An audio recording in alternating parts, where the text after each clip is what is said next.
बिस्मिल्लाहिर्रहमानिर्रहीम। नाज़रीन अस्सलाम वालेकुम, मैं हूं इमरान वसीम। नाज़रीन, इस वीडियो लॉग में एक बड़ी ख़बर आपके साथ हम शेयर करने जा रहे हैं। ख़बर नाज़रीन ये है कि chief justice of Pakistan justice Qazi Faez ने हल्फ उठाने के बाद अब तक जितने भी फ़ैसले किए हैं, चाहे फुल कोर्ट तश्कील दी है, चाहे फुल कोर्ट की प्रोसीडिंग को लाइव दिखाने का फ़ैसला किया है, या इसके अलावा जितने भी फ़ैसले काजी फ़ैज़ा साहब ने किए हैं, ये ख़बर जो आपके साथ हम शेयर करने जा रहे हैं, ये चीफ़ जस्टिस काजी फ़ैज़ा का अब तक का सबसे बड़ा फ़ैसला है। यानी इस ख़बर ने तहलका मचा दिया है और इसी मामले के खौफ के डर से, ख़तरे के डर से जस्टिस काजी फ़ैज़ा के ख़िलाफ़ इमरान खान साहब के दौर में काजी फ़ैज़ा के ख़िलाफ़ बरतरफ़ी का रेफरेंस सदर मुमलिकत आरिफ अलवी के ज़रिए सुप्रीम कोर्ट ऑफ पाकिस्तान में भेजा गया था, सुप्रीम जुडिशल काउंसिल में भेजा गया था कि कहीं अगर जस्टिस काजी फ़ैज़ा सुप्रीम कोर्ट के चीफ जस्टिस बन गए, चीफ जस्टिस ऑफ पाकिस्तान का मनसब जस्टिस काजी फ़ैज़ा ने संभाल लिया, तो फिर हमारी खैर नहीं। तो इस मामले की जो डिटेल हैं अभी आप नाज़रीन के साथ हम शेयर करेंगे। मामला नाज़रीन ये है कि फैज़ाबाद धरने केस में जो जस्टिस काजी फ़ैज़ा साहब ने फ़ैसला दिया, 2 रुकनी बेंच था जिसमें दूसरे जज मुशीर आलम साहब थे और जस्टिस काजी फ़ैज़ा साहब ने यह फ़ैसला उस वक्त तहरीर किया था। और जो मैं डिटेल आपके साथ शेयर करने जा रहा हूँ, आप मेरे एक्स ट्विटर अकाउंट पे जाके देख सकते हैं कि सबसे पहले ख़बर ये मैंने अपने बोल न्यूज़ पे भी शेयर की और अपने ट्विटर अकाउंट पर भी अपने जो मेरे देखने वाले हैं, जो मेरे फॉलोअर हैं, उनके साथ भी शेयर की। ट्विटर अकाउंट पे नाज़रीन मैंने ये ख़बर जो शेयर की है उसकी टाइमिंग मैं आपके साथ शेयर कर लूँ और उस पे मैंने ये नीचे लिखा भी, क्योंकि लोग कॉपी कर लेते हैं और ये मैंने किस लिए लिखा ये बताता हूँ। लिखा क्या, ये नाज़रीन मैंने 9:51 पे ख़बर दी और 36,000 से लोग अब तक ज़्यादा लोग जो अब तक इस तक को देख चुके हैं। और इसकी आखिरी लाइन में लिखा कि एक्सक्लूसिव ख़बर जो बग़ैर इजाज़त के कॉपी करेगा वो बड़ा वो होगा। अब बड़ा वो होगा से जब मैंने लिखा तो बहुत सारे दोस्तों ने फिर मुझे व्हाट्सएप करके मुझसे ख़बर मांगी कि भाईजान ख़बर दे दें, हमने भी अपने चैनल्स पे देनी है, अपने ट्विटर अकाउंट पे शेयर करनी है। तो ये क्योंकि जब आप ख़बर चोरी कर लेते हैं, आप क्रेडिट भी नहीं देते, उसका मैंने फिर ये हल निकाला था कि इस तरीके से लिख दो, जिसको चाहिए वो फ़ोन कर ले या एक्स ट्विटर अकाउंट के नीचे लिख दे, मैं उसको इजाज़त दे दूँगा। अब आ जाते हैं कि ये मामला इतना संगीन क्यों था, क्यों जस्टिस काजी फ़ैज़ा का रास्ता रोका गया, क्यों जस्टिस काजी फ़ैज़ा के ख़िलाफ़ फैज़ाबाद धरना केस के फ़ैसले के बिना पे उनके ख़िलाफ़ बरतरफ़ी का रेफरेंस दायर किया गया। तो सबसे पहले तो आपको बता दें कि 28 सितंबर को जस्टिस काजी फ़ैज़ा साहब ने इस केस को समाअत के लिए मुकर्रर कर दिया है और जो 3 रुकनी बेंच नाज़रीन तश्कील दिया गया है उसमें जस्टिस अतर मिनल्ला साहब हैं, उसमें जस्टिस अमीनुद्दीन खान हैं। तो 28 सितंबर को ये 3 रुकनी बेंच पहली मरतबा, आप अंदाज़ा करें कि फरवरी 2018 में ये फ़ैसला सुनाया गया और नवंबर 2017 में इस मामले का नोटिस लिया गया था, 30 नवंबर 2017 को। और मुझे अच्छी तरीके से याद है कि ये तहरीक लब्बैक वालों ने फैज़ाबाद पे धरना दे रखा था और मैं कोर्ट में काजी फ़ैज़ा साहब की कोर्ट में बैठा था। एक वकील साहब खड़े हुए, ग़ालिबन इब्राहिम सत्ती साहब थे अगर मुझे मेरी याददाश्त गलत नहीं है। उन्होंने कहा कि ये तो रास्ते बंद कर रखे हैं, बल्कि इब्राहिम सत्ती साहब के साथ एक और भी वकील थे, वो भी खड़े हुए। उन्होंने कहा कि ये रास्ते बंद हैं और सुप्रीम कोर्ट नहीं आ सकते, वहाँ पे मजमा बैठा है, रास्ते बंद कर रखे हैं, तो कैसे आएँ, क्योंकि वकला अदालत में नहीं थे। जिस पर इस मामले का नोटिस लिया गया। नोटिस लेने के बाद जो रिकमेंड किया गया, यानी नोटिस लेके उस वक्त के चीफ जस्टिस साकिब निसार साहब को भेजा गया कि इस मामले पे जो रास्ता बंद किया गया उस खुद नोटिस लें। तो साकिब निसार साहब ने नोटिस लेके मामला मुशीर साहब के बेंच को भिजवा दिया था। मुशीर साहब हेड कर रहे थे, काजी फ़ैज़ा साहब उनके साथ थे। तो इस केस की 9 समातें हुई, पहली 30 नवंबर को, और ये वैसे इससे पहले भी समाअत हुई थी, लेकिन सोमोटो प्रोसीडिंग जब से आगाज़ हुई वो 30 नवंबर की डेट थी और ये केस सोमोटो का जो है वो 24 नवंबर को जो है वो इंस्टीट्यूट हुआ था। और आखिरी समाअत जो यानी जो फैसला सुनाया गया वो 6 फरवरी 2000 जो है वो 19 को सुनाया गया था। इस केस का जो फैसला था आखिर उसके बाद तो इसको डिस्पोज ऑफ कर दिया गया और फैसला रिजर्व हुआ था 22/11/2018 को। देखें कितना लंबा ये केस चला कि जब ये देखा कि मामला किसी और तरफ जा रहा है तो फिर इसकी लंबी लंबी तारीखें डाली गई। यानी नवंबर 2017 में सो मोटो होता है, फैज़ाबाद में धरना होता है और समाज चलते चलते नवंबर 2018 तक जा पहुंचती है। और फिर जो फैसला रिजर्व होता है वो 6 फरवरी 2019 को सुनाया जाता है। अब फैसले में था क्या, मैं फैसले की डिटेल आपके साथ शेयर कर लेता हूँ और फिर आप के साथ कुछ और चीज़ें भी। फैसलाबाद धरने केस का नाज़रीन, जब 6 फरवरी को फैसला सुनाने वाला था बेंच, तो बेंच आके कोर्ट में बैठा। 43 सफ़ात का ये फैसला था। तो जस्टिस काजी फैसल साहब ने मुल्क की तरक्की और सालमियत के हवाले से कायदे आज़म मोहम्मद अली जिन्ना यानी बानी पाकिस्तान के 3 फरमान पढ़े और उसके बाद रिमार्क्स दिए कि अस्कुद नोटिस केस का जो फैसला जो हमने लिखा है वो सुनाना आसान नहीं, हम ये फैसला वेबसाइट पर लोड कर रहे हैं। इस फैसले में नाज़रीन कहा गया कि एहतजाज करना लोगों का, सियासी जमातों का बुनियादी हक है, ताहम लोगों के जानो माल को नुकसान पहुँचाने का किसी को हक हासिल नहीं। ऐसे अफराद के खिलाफ कार्रवाई होनी चाहिए, नहीं TLP के खिलाफ कार्रवाई का कहा गया। और फिर फैसले में कहा गया कि वफाकी और सूबाई हुकूमतें दहशतगर्दी, इंतहा पसंदी और नफरत फैलाने वाले अफराद को मॉनिटर करें। हसास इदारे भी ऐसे अफराद की जाँच करें। कानून के नफाज के लिए हर मुमकिन इकदाम उठाए जाएँ।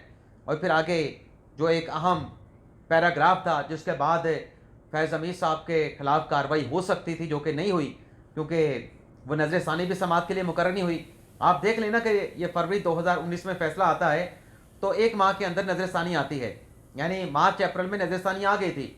तो ये कोई 4 साल के बाद, बल्कि 4.5 साल के बाद नज़र षानी की दरख्वास्त जब काजी फैसल साहब खुद चीफ जस्टिस बने हैं तब उन्होंने मुकर्रर की है। इस दौरान साकिब निसार साहब रिटायर हो गए, खोसा साहब रिटायर हो गए, गुलजार साहब रिटायर हो गए, उमर अता बंदियाल साहब रिटायर हो गए, लेकिन किसी ने इस नज़र षानी की दरख्वास्त को समाअत के लिए मुकर्रर नहीं किया। अब ये जो पैराग्राफ है जो क्रूशल है, जिसके बारे में कहा गया कि इस पैराग्राफ की वजह से फैज़ हमीद साहब ने जस्टिस काजी फैसल के खिलाफ हुकूमत के थ्रू इमरान खान के दस्तखत के साथ सदर मुमलिकत की वसातत के साथ सुप्रीम जुडिशल काउंसिल में रेफरेंस दायर किया था।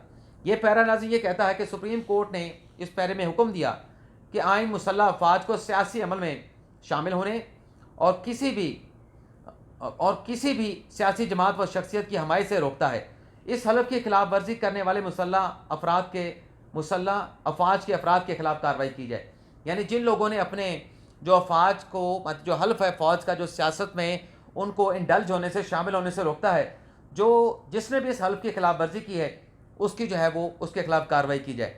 आगे लिखते हैं कि सुप्रीम कोर्ट ने हुकूमत, वजारत दिफा, फ़िज़ाइया, बहरिया, आर्मी चीफ को कार्रवाई की हिदायत भी करते हुए कहा कि तहरीक लब्बैक के कारकुनान को वर्दी पहने शख्स ने फ़ौज की वर्दी पहने शख्स ने कैश वसूल करने से उनके मुलविस होने का तासुर मिला है। यानी वो एक फुटेज चली थी, वीडियो चली थी कि कोई बावर्दी फ़ौज का ऑफिसर जो है वो फैज़ाबाद धरने के जो लोग थे उनमें पैसे तकसीम कर रहा है या कोई एनवेलप तकसीम कर रहा था। आगे लिखें, उनका काजी फैसल ने कहा कि इससे ये तासुर उभरा कि असर खान केस की रोशनी में ISI और मुसल्लह अफवाज को सियासत और दीगर गैर कानूनी सरगर्मी में शमूलियत से रोका गया है। फैसले में 12 मई 2007 का कराची के फसादात का जिक्र किया गया। यहाँ पे इस पैराग्राफ में MQM का जिक्र आया। फिर MQM ने इस फैसले के खिलाफ नजरसानी की दरख्वास्त दायर की और उस नजरसानी की दरख्वास्त में क्या कहा गया अभी उसकी डिटेल भी आपके साथ हम शेयर करते हैं।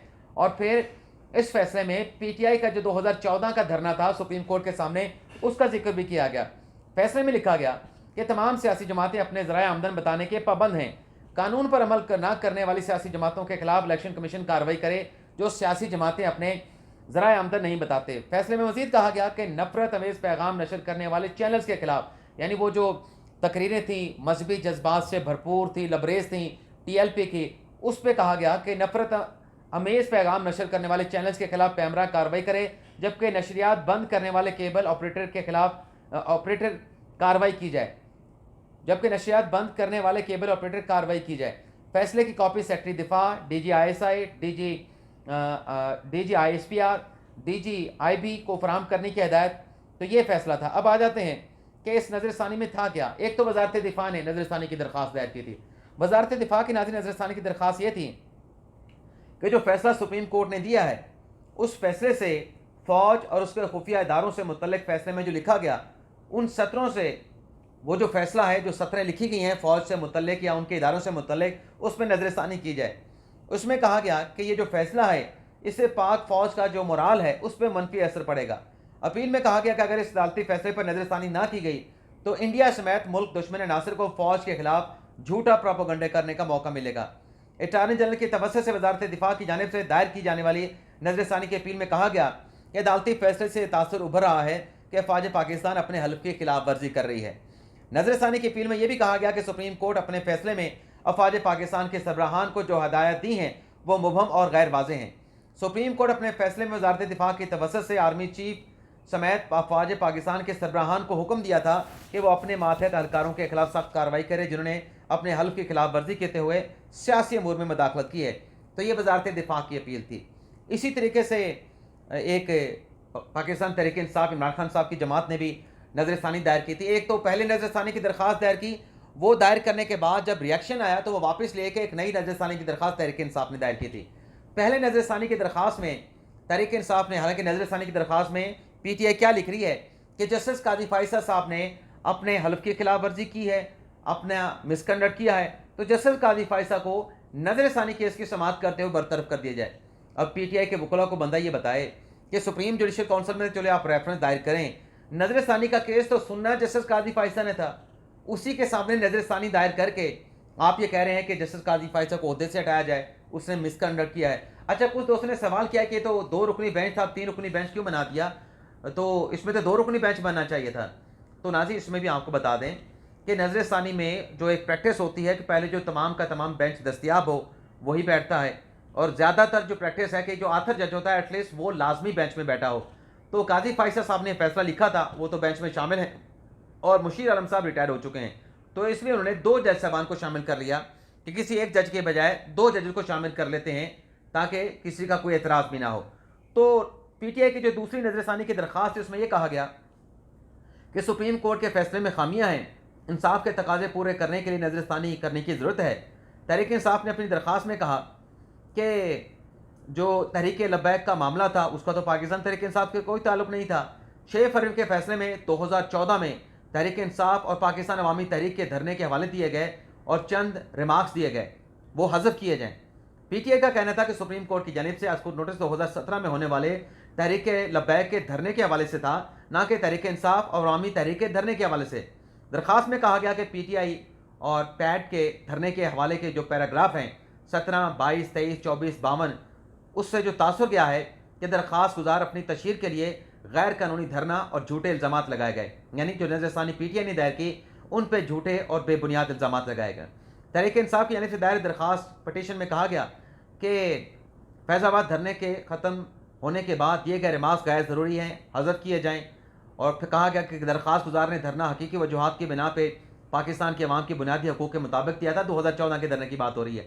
और फिर ये कहा गया कि अदालत की जानिब से दिए गए रिमार्क्स अदालत दरख्वास्त गुजार का मौक़िफ़ सुने बगैर और वजाहत का मौका दिए बगैर दिए गए हैं, तो लिहाजा इन रिमार्क्स को जो है वो हज़फ किया जाए। इसी तरीके से दरख्वास्त जो है वो, क्योंकि 2017 का जो वाक़या हुआ था कराची में, जो चीफ जस्टिस इफ्तिखार मोहम्मद चौधरी वहाँ पे गए थे, तो वहाँ पे जो लॉ एंड ऑर्डर की सूरत हाल क्रिएट थी उसका जिक्र किया गया था।